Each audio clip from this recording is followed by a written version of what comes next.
Hello friends, स्वागत है आप सभी का एक बार फिर से मेरे यूट्यूब चैनल कहानियों का सफ़र में। आज मैं आपके लिए एक नई कहानी लेकर आई हूँ।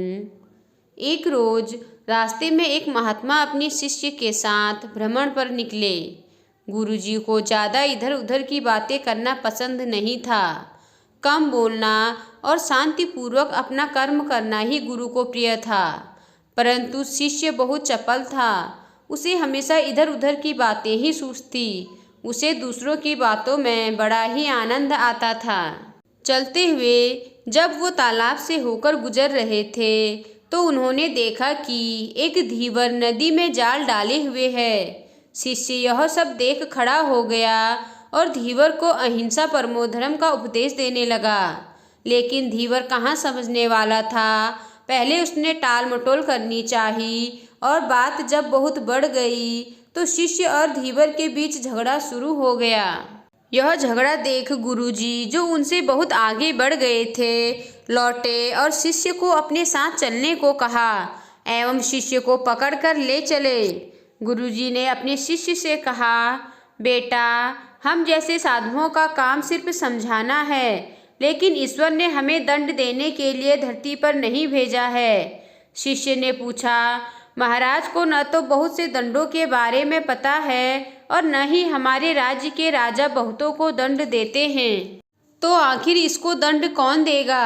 शिष्य की इस बात का जवाब देते हुए गुरुजी ने कहा, बेटा, तुम निश्चित रहो, इसे भी दंड देने वाली एक अलौकिक शक्ति इस दुनिया में मौजूद है, जिसकी पहुंच सभी जगह है। ईश्वर की दृष्टि सब तरफ है और वो सब जगह पहुंच जाते हैं। इसलिए अभी तुम चलो, इस झगड़े में पड़ना गलत होगा, इसलिए इस झगड़े से दूर रहो। शिष्य गुरुजी की बात सुनकर संतुष्ट हो गया और उनके साथ चल दिया। इस बात को ठीक 2 वर्ष ही बीते थे कि एक दिन गुरुजी और शिष्य दोनों उसी तालाब से होकर गुजरे। शिष्य भी अब 2 साल पहले की वह धीवर वाली घटना को भूल चुका था। उन्होंने उसी तालाब के पास देखा कि एक चुटियल सांप बहुत कष्ट में था। उसे हजारों चींटियां नोच नोच कर खा रही थी। शिष्य ने यह दृश्य देखा और उससे रहा नहीं गया। दया से उसका हृदय पिघल गया था। वह सर्प को चींटियों से बचाने के लिए जाने ही वाला था कि गुरुजी ने उसके हाथ पकड़ लिए और उसे जाने से मना करते हुए कहा, बेटा, इसे अपने कर्मों का फल भोगने दो। यदि अभी तुमने इसे रोकना चाहा तो इस बेचारे को फिर से दूसरे जन्म में यह दुख भोगने होंगे, क्योंकि कर्म का फल अवश्य ही भोगना पड़ता है। शिष्य ने गुरुजी से पूछा, गुरुजी, इसने कौन सा कर्म किया है जो इस दुर्दशा में यह फंसा है। गुरु महाराज बोले, यह वही धीवर है जिसे तुम पिछले वर्ष इसी स्थान पर मछली न मारने का उपदेश दे रहे थे, और वह तुम्हारे साथ लड़ने के लिए आग बबूला हुआ जा रहा था। वे मछलियां ही चींटी हैं जो इसे नोच नोच कर खा रही हैं। यह सुनते ही बड़े आश्चर्य से शिष्य ने कहा, गुरुजी, यह तो बड़ा ही विचित्र न्याय है। गुरुजी ने कहा, बेटा, इसी लोक में स्वर्ग नरक के सारे दृश्य मौजूद हैं। हर क्षण तुम्हें ईश्वर के न्याय के नमूने देखने को मिल सकते हैं। चाहे तुम्हारे कर्म शुभ हो या अशुभ, उसका फल तुम्हें भोगना ही पड़ता है। इसलिए ही वेद में भगवान ने उपदेश देते हुए कहा है, अपने किए कर्म को हमेशा याद रखो।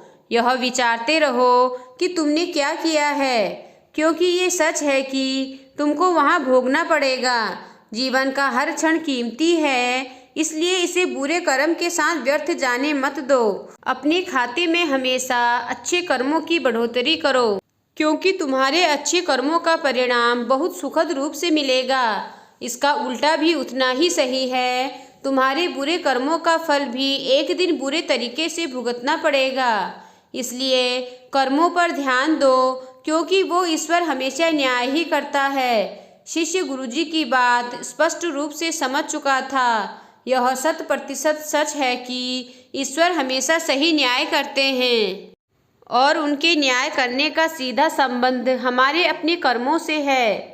यदि हमने अपने जीवन में बहुत अच्छे कर्म किए हैं या अच्छे कर्म कर रहे हैं तो उसी के अनुरूप ईश्वर हमारे साथ न्याय करेंगे।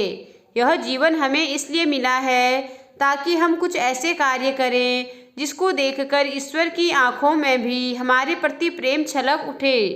तो दोस्तों, आपको आज की कहानी कैसी लगी मुझे कमेंट कर ज़रूर बताएं। अगर आपको कहानी पसंद आई हो तो मेरे चैनल को लाइक कीजिए और सब्सक्राइब कीजिए और साथ ही अपने दोस्तों के साथ आगे शेयर कीजिए। धन्यवाद।